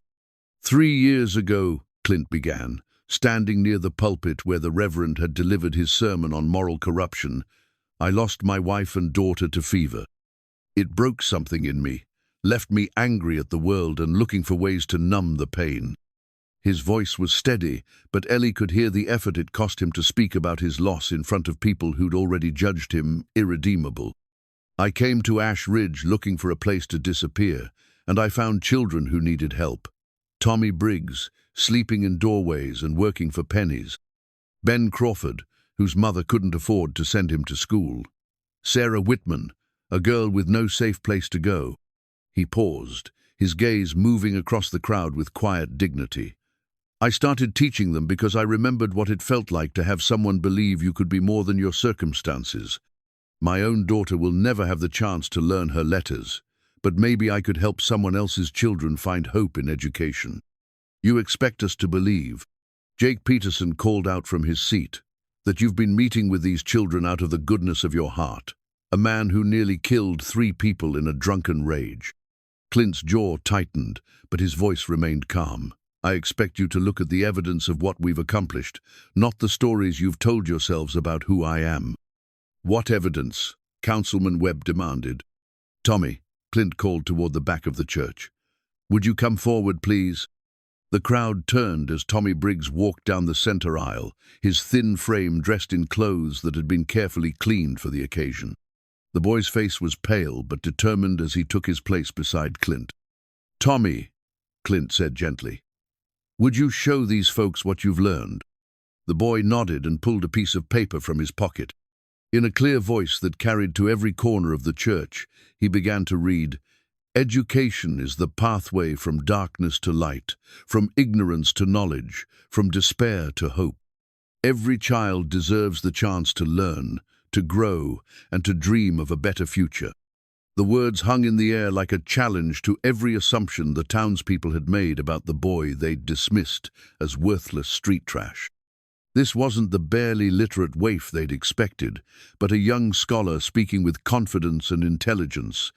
"Tommy," Ellie said, stepping forward to join them, "would you tell everyone about your mathematics studies?" The boy's face lit up with pride.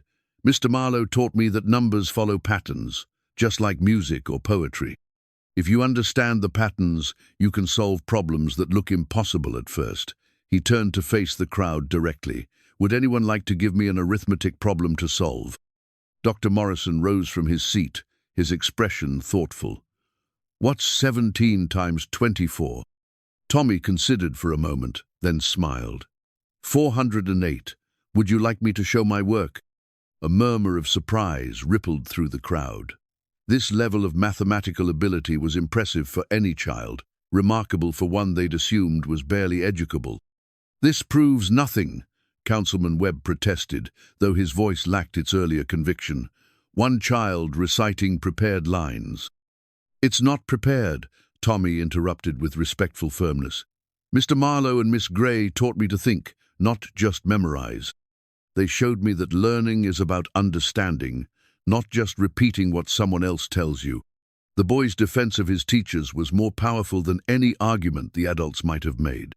Here was living proof that their secret school had accomplished something remarkable, taking a child society had written off and nurturing him into a confident young scholar. As Tommy's words settled over the crowd, Dr. Morrison stood slowly from his seat.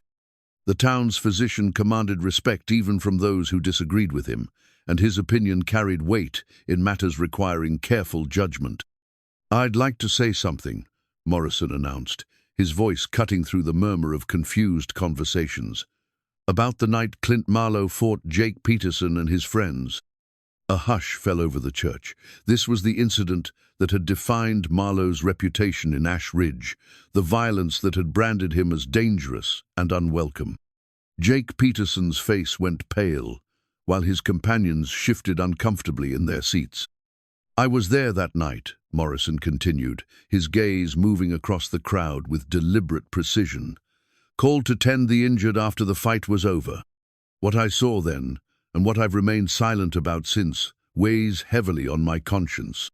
Sheriff Watson leaned forward with interest. "Doc, are you saying there's more to the story than what's been told?" "I'm saying there's truth that's been buried under convenient lies." Morrison's voice carried the authority of someone who'd witnessed too much human suffering to tolerate injustice. Jake Peterson and his friends weren't the victims that night. They were the aggressors.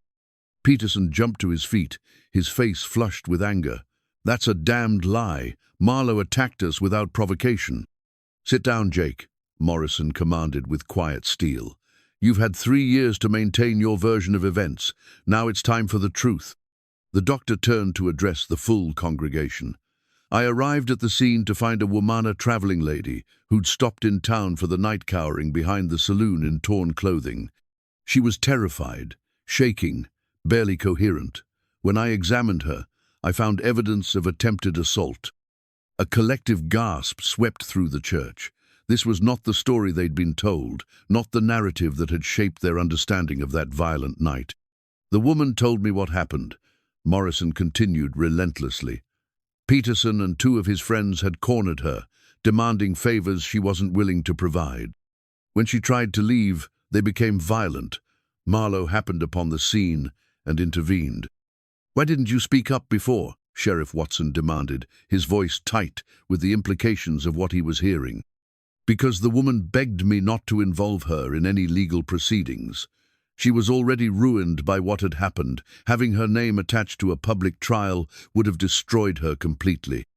And because," Morrison's voice grew heavy with regret, "I was a coward who let community pressure silence me when I should have stood for what was right." Ellie watched the faces around her transform as the true story emerged. Confusion, shock, and dawning realization replaced the certainty that had sustained their condemnation of Clint. Some people, particularly the women, looked horrified at the thought of what might have happened if he hadn't intervened. "You're lying," Peterson snarled, but his voice lacked conviction. "Trying to protect your friend by spreading lies about decent men." "Am I?" Morrison reached into his vest and withdrew a folded paper. "I kept the woman's written statement, along with my medical observations from that night. I told myself I was preserving evidence in case it was needed, but the truth is I was preserving my own conscience." He handed the document to Sheriff Watson, who read it with growing gravity. The sheriff's expression darkened as he absorbed the details of what had really occurred behind the saloon 3 years earlier. "This changes everything," Watson said quietly. "If this account is accurate, Marlowe was acting in defense of an innocent woman, not starting a fight for amusement." "It's all lies," Peterson shouted, desperation creeping into his voice. "Marlowe's got you all fooled." "Enough." The voice that silenced Peterson came from an unexpected source. Reverend Mills, who had remained quiet during the proceedings. The minister's face was grave as he stepped forward to address the congregation. "I, too, have something to confess," Mills said, his voice heavy with shame.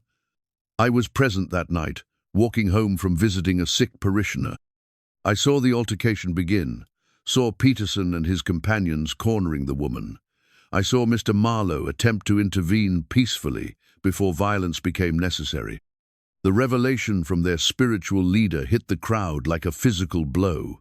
If the Reverend had witnessed Peterson's guilt, why had he allowed an innocent man to be condemned? I was a coward," Mills continued, his voice breaking slightly. I feared the social consequences of contradicting prominent families in our community. I told myself that God would provide justice in his own time, but the truth is, I chose comfort over righteousness. The church fell silent except for the sound of Peterson and his friends quietly slipping toward the exit. Their departure went largely unnoticed as the crowd grappled with the complete reversal of everything they'd believed about that night. Clint stood amid the revelations with the quiet dignity of a man who'd endured years of unjust condemnation without bitterness. When he finally spoke, his voice carried no triumph, only weary relief. "I never asked for vindication," he said simply. "I only wanted to help children who had nowhere else to turn. If my reputation made that impossible, I was willing to bear that cost." "But it shouldn't have been necessary," Ellie said, stepping closer to him. "A good man shouldn't have to hide his kindness because other people were too cowardly to tell the truth."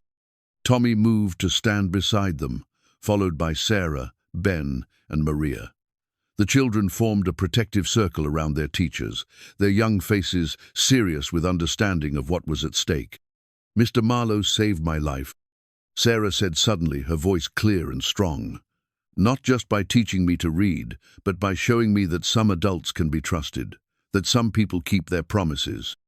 He taught me that being poor doesn't mean being stupid," Ben added, "that I can learn about animals and maybe become a veterinarian someday, even if my mother takes in washing." "He helped me learn English," Maria said in careful but confident words. "Now I can help my family talk to other people, make better life." The testimonies of the children, combined with the revelations about Peterson's true character, created a complete picture that no honest person could ignore.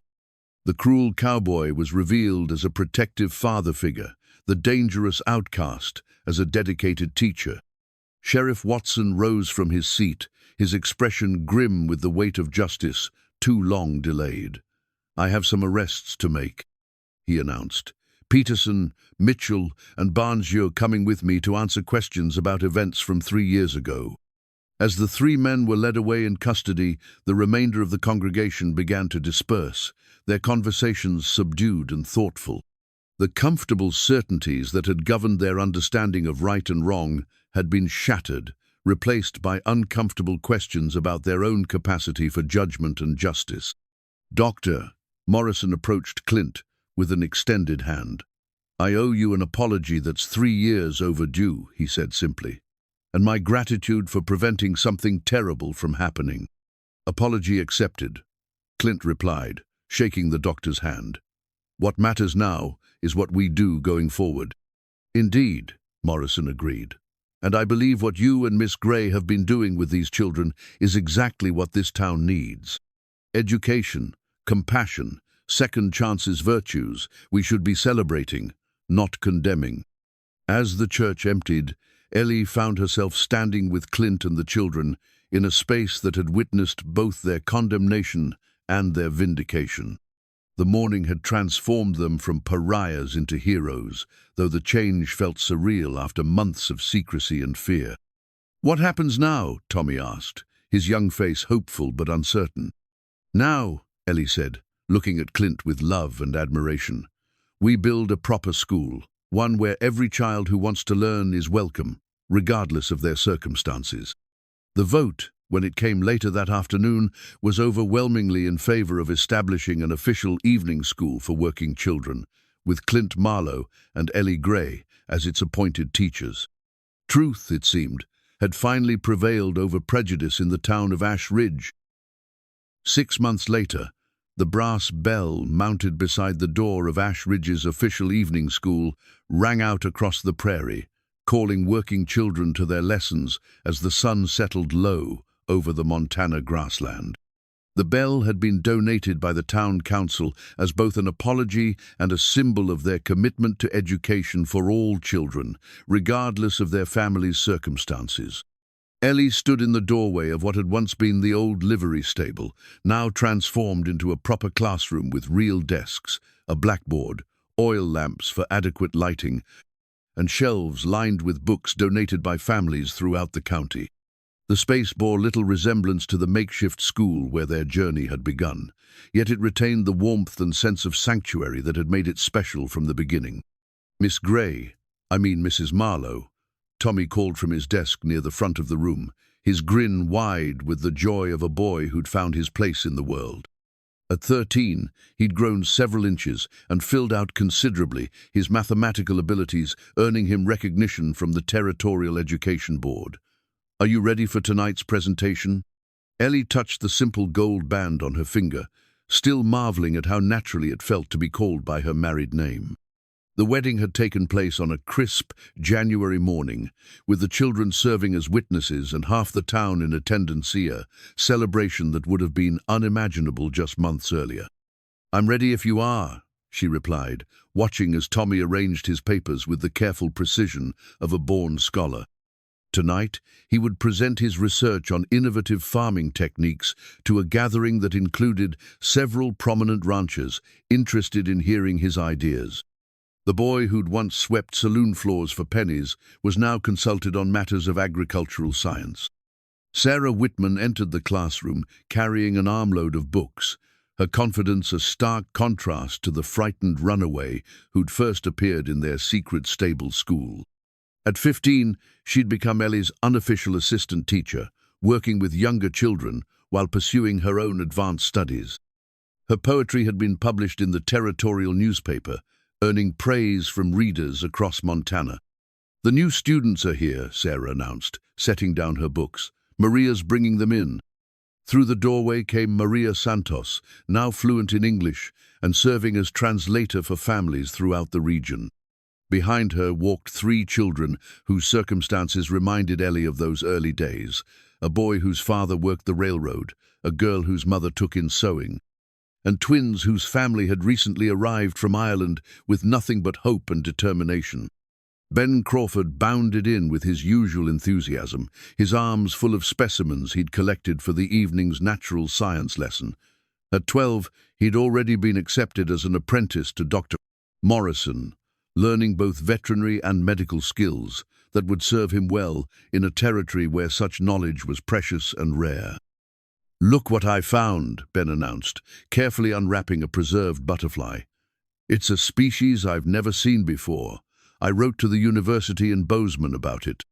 The transformation in all the children was remarkable, but it was the change in the town itself that truly amazed Ellie. What had begun as a secret rebellion against societal limitations had evolved into a community commitment to education and opportunity. The evening school served nearly 30 children now, with a waiting list of families hoping for admission. Clint entered the classroom with his own armload of supplies, pausing to help one of the newer students arrange her materials. The man who'd once been feared and avoided was now sought out for advice on everything from horse training to conflict resolution. His reputation had been completely rehabilitated, replaced by respect for his wisdom, patience, and unwavering commitment to helping others. "Everyone settled?" he asked, his eyes meeting Ellie's across the room, with the warmth that still made her heart skip. Their partnership had deepened beyond the professional into something profoundly personal, built on shared purpose and mutual respect. As the children began their lessons, Ellie found herself thinking about the journey that had brought them all to this moment. The anonymous letter that had threatened to destroy everything they'd built had instead become the catalyst for transformation, not just of their own lives, but of an entire community's understanding of justice, education, and the power of second chances. The new school bell, inscribed with the words, "Education conquers all," rang out again as late. Arriving students hurried to join their classmates. The sound carried across the town, a reminder to everyone within hearing that knowledge and opportunity were no longer privileges reserved for the wealthy, but rights extended to all children willing to work for them. "Mrs. Marlowe?" Maria approached Ellie's desk with a question about her English grammar assignment. "I want to make sure I understand this correctly." As Ellie helped the young woman pass through complex sentence structures, she marveled at how far they'd all traveled from that first night, when she'd discovered Clint teaching 3 forgotten children in an abandoned stable. The cruel cowboy had become a beloved teacher, and respected member of the community. The lonely schoolteacher from Boston had found both love and purpose in the unlikeliest of places. Most importantly, children who'd once been written off as worthless were now preparing for futures limited only by their own dreams and determination.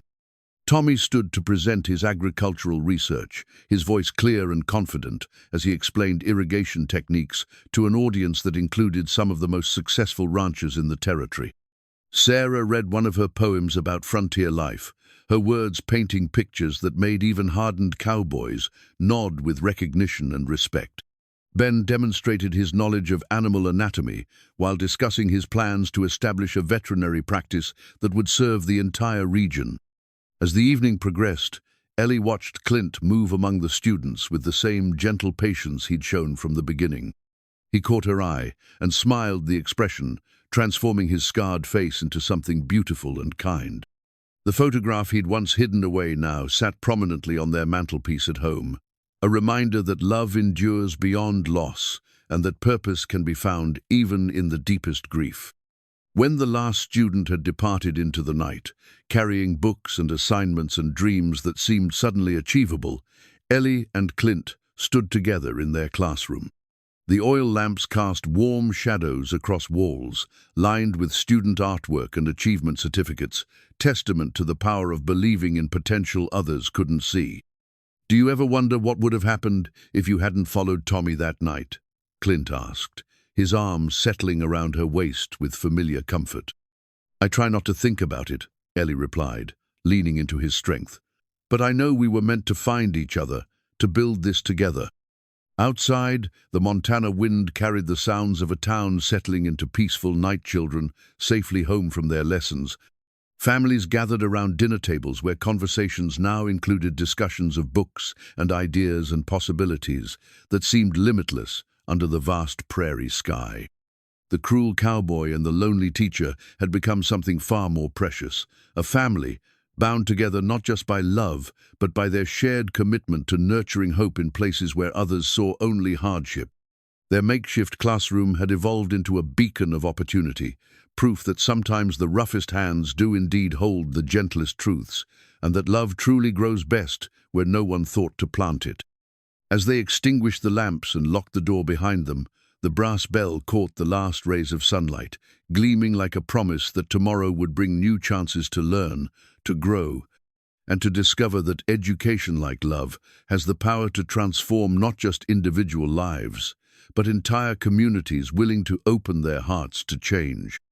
In the end, Ash Ridge had learned the most important lesson of all, that second chances, offered with courage and accepted with grace, can create miracles that echo through generations. And sometimes, the very people a town tries hardest to avoid are exactly the ones it needs most to show the way toward a better future.